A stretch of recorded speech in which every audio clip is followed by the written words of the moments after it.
Ya está con nosotros nuestra compañera Gabriela Peroso para ponernos en perspectivas con todos esos temas que son noticia en nuestros países. Gabriela, buenos días, bienvenida.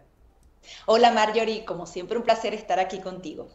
El placer es nuestro. Muchos temas en el tapete. Quisiera, si te parece, que comenzáramos por Venezuela y el panorama político electoral de cara al 28 de julio. Vemos a un Nicolás Maduro diciendo que está dispuesto a firmar este acuerdo para reconocer los resultados electorales. Quisiera conocer tu perspectiva sobre cómo se están moviendo las piezas antes de las elecciones.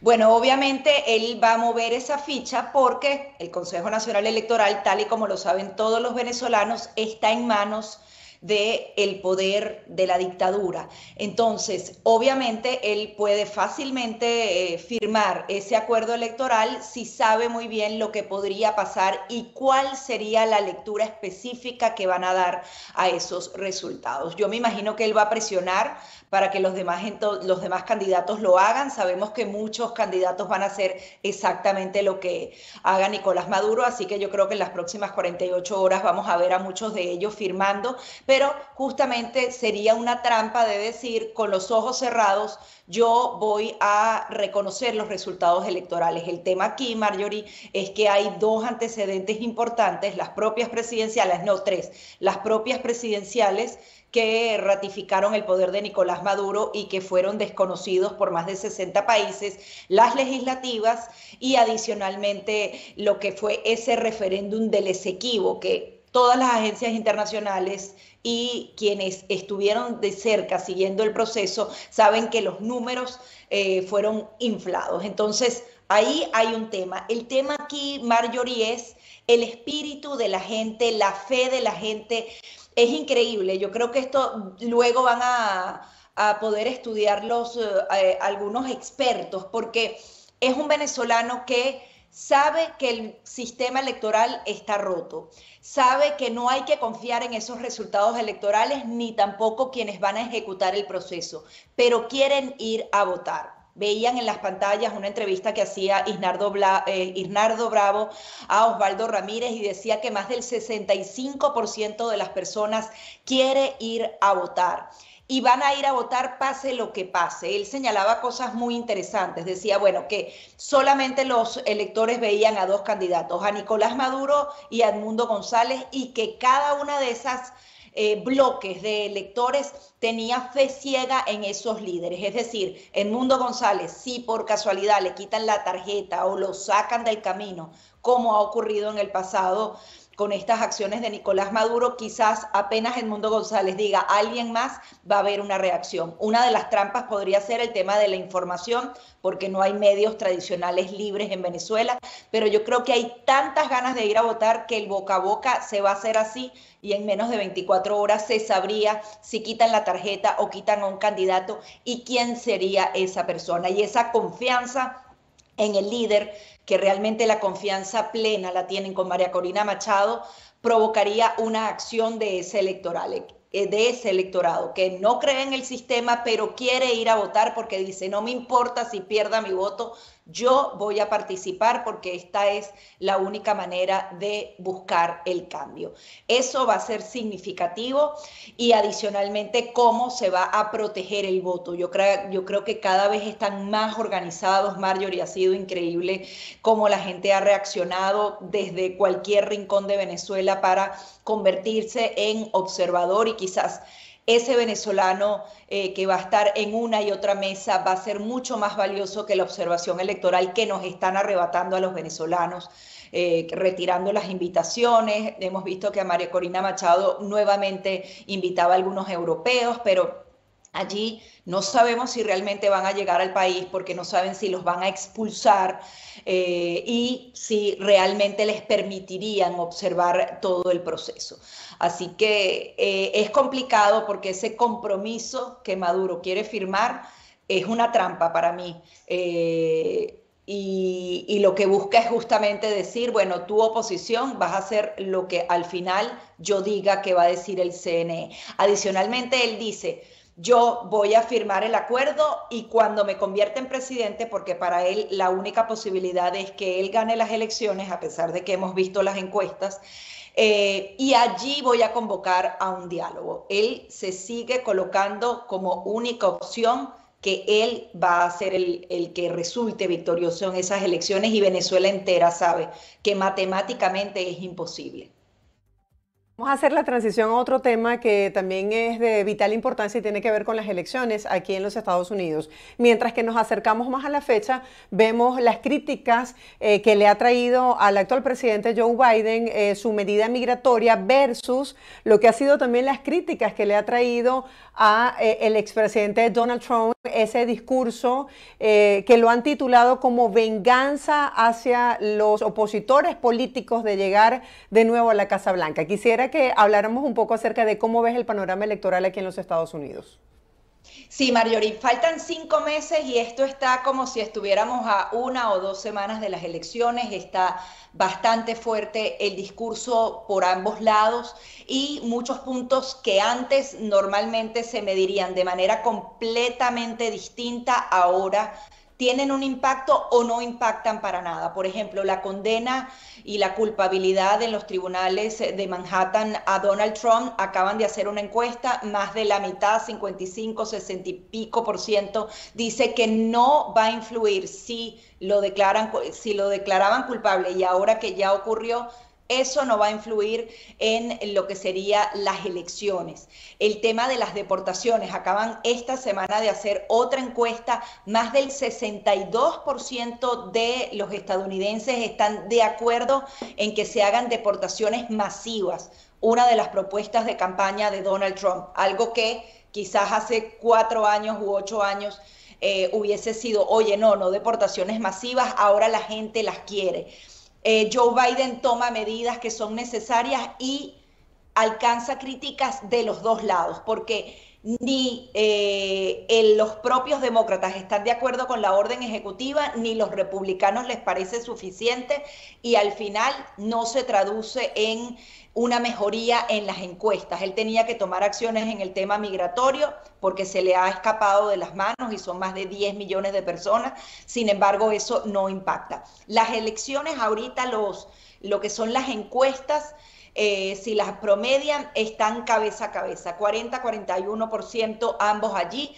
En la mayoría de ellas Trump está por encima, pero ligeramente. Hace mes y medio, hace 2 meses, la diferencia era un poco más notable, 5 o 6 puntos entre Donald Trump, que encabezaba las encuestas, y Joe Biden. Eso ahora, esa brecha se ha venido reduciendo, pero muchas cosas pueden pasar. Y como te digo, quizás los demócratas pensaban que la culpabilidad decretada en un tribunal de Manhattan contra Donald Trump los iba a favorecer y tomar medidas migratorias lo iba a favorecer y sin embargo no ha habido un impacto tremendo en las encuestas. Falta muchísimo el tema migratorio y el tema de la criminalidad, de la inseguridad en general y el tema económico. Son 3 grandes temas. Me preocupaba muchísimo, el día de ayer veía a Marjorie otra vez en grandes cadenas de televisión de Estados Unidos el tema del tren de Aragua. Hacían un reportaje en NBC News detallando que hay más de 100 investigaciones abiertas contra miembros del Tren de Aragua en al menos 5 estados de Estados Unidos.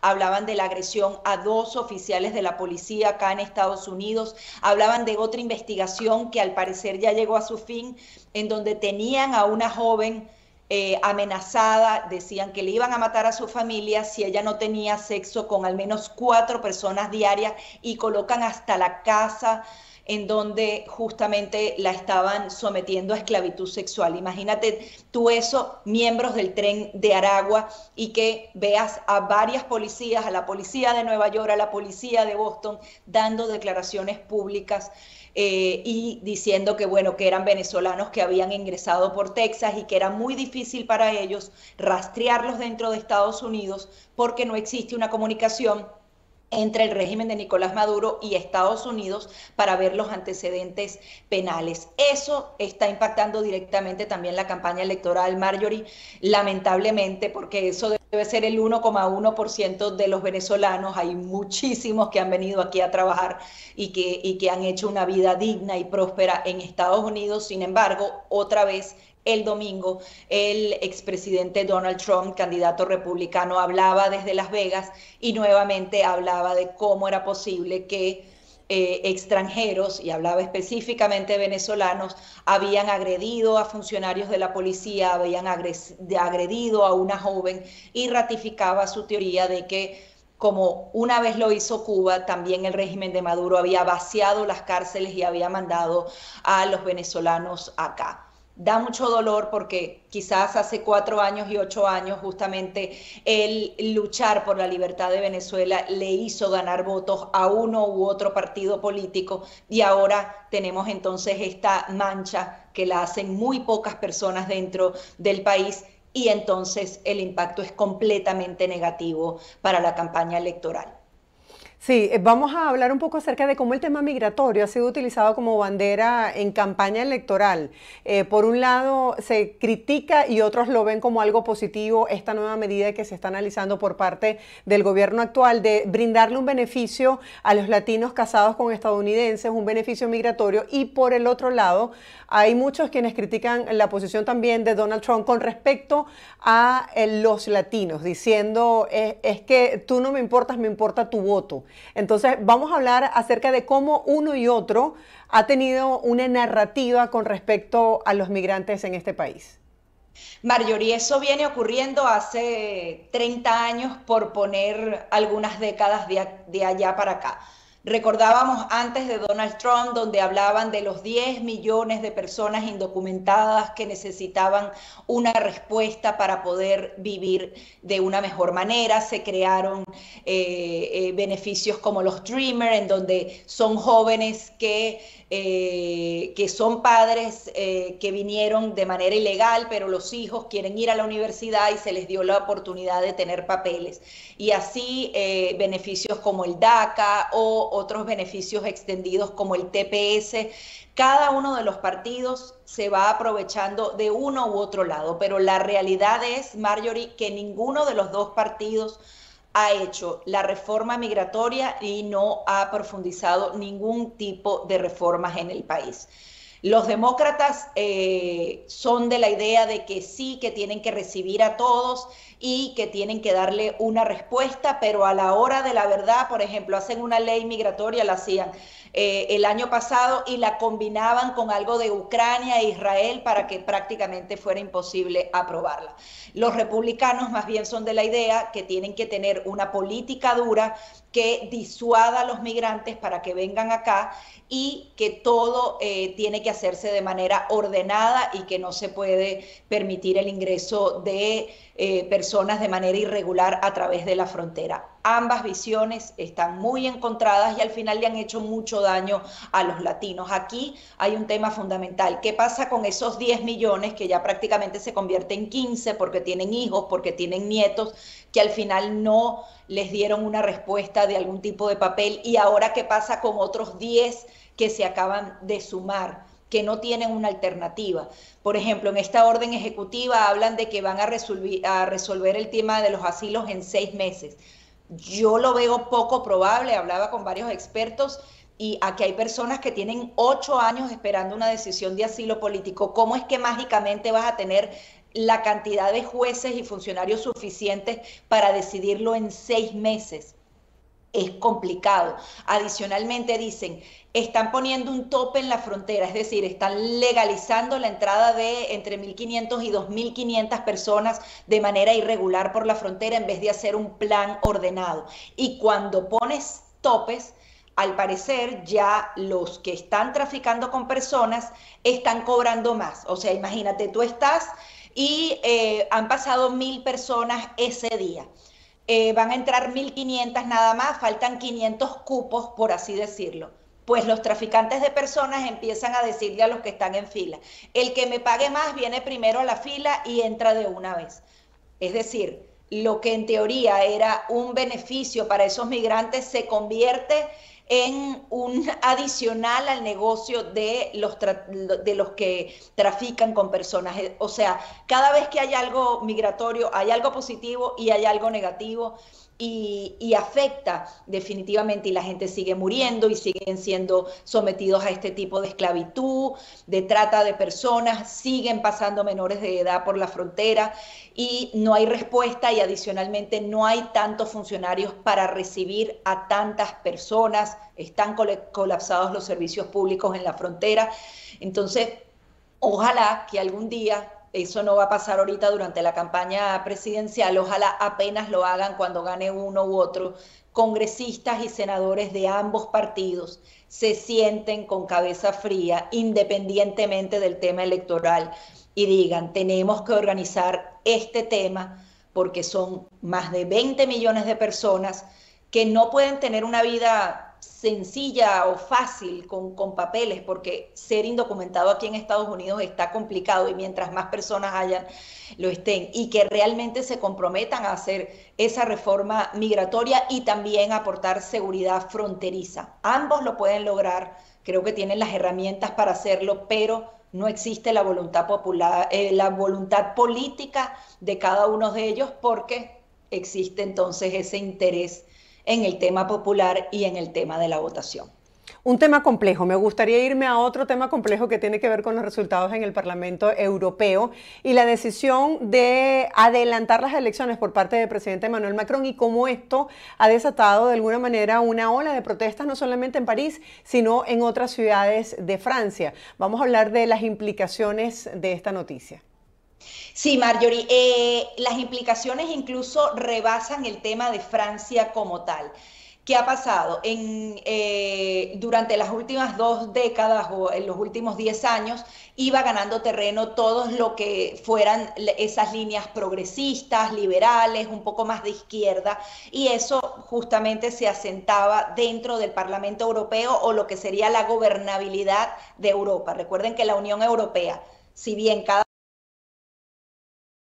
tiene un ejecutivo y un poder legislativo y todo a nivel europeo, porque ellos también podrían funcionar como una gran nación, pues como un continente unido. ¿Qué ha pasado? La derecha ha venido ganando terreno, en algunos casos muy particulares es ultraderecha, pero normalmente es derecha. A mí todavía me crispa que entonces no digan con Nicolás Maduro y con Daniel Ortega ultra izquierda. O sea, la ultra izquierda no existe, pero sí la ultraderecha, y es cualquier cosa que tenga que ver con la derecha o que facilite o esté de acuerdo con el tema, por ejemplo, del capitalismo que tanta prosperidad y progreso le ha traído a las naciones del mundo. Entonces, le voy a llamar derecha porque es derecha. La derecha cada vez está tomando más terreno, si bien no cambió el balance, no es que ahora van a salir todos los que eran los jefes del Consejo Europeo, de las legislativas, y viene otro mandato, siguen habiendo prácticamente las mismas autoridades, pero la derecha ganó terreno. Y quería rápidamente leer lo que decía Javier Milei en su cuenta de Instagram, en donde decía: Occidente debe recuperar las banderas que lo convirtieron en el proceso civilizatorio más próspero de nuestra historia, que deben defender la vida, la libertad y la propiedad de los individuos, porque él dio un importante discurso en el foro de Davos, que es justamente uno de los exponentes de esa Agenda 2030, que habla de casi que de un gobierno colectivo, y ellos dicen que si seguían los países europeos encaminados por esta vía, iban a su extinción. Aquí lo que está pasando, Marjorie, es que cada vez el discurso de derecha está calando más en la ciudadanía, y eso podría provocar cambios fundamentales dentro de Europa. ¿Qué pasa en Francia? No sabemos muy bien si es que realmente quieren abrazar las ideas de derecha, porque en el caso de Le Pen sí es una persona que tiene una ideología de ultraderecha, y no sabemos si es que están arropando esas ideas o es que están cansados de Emmanuel Macron.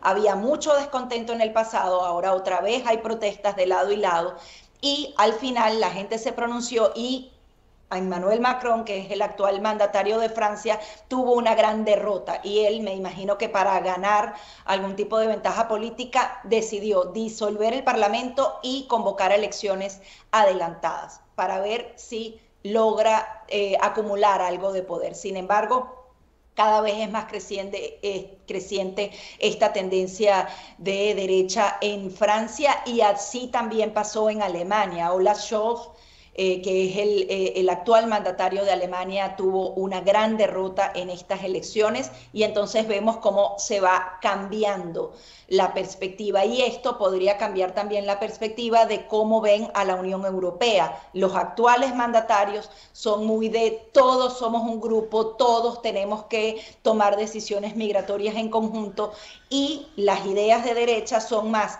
hay que respetar la soberanía de cada país, cada uno de ellos tiene que tomar la decisión de manera individual y a partir de allí se beneficia lo colectivo. Podría haber un cambio de visión en las próximas elecciones y Europa podría pensar completamente distinto. También hay un tema fundamental, la población está muy preocupada con el tema migratorio y sobre todo con el tema de seguridad nacional, porque han llegado muchos migrantes y han también tenido episodios de violencia y eso está impactando directamente en el voto de los europeos. Bueno, ya veremos qué pasa. Gaby, gracias por acompañarnos con tus perspectivas periodísticas el día de hoy. Será hasta la próxima. Así es. Muchísimas gracias, Marjorie. Era nuestra compañera Gabriela Peroso poniéndonos en perspectivas con todos estos temas que son noticias.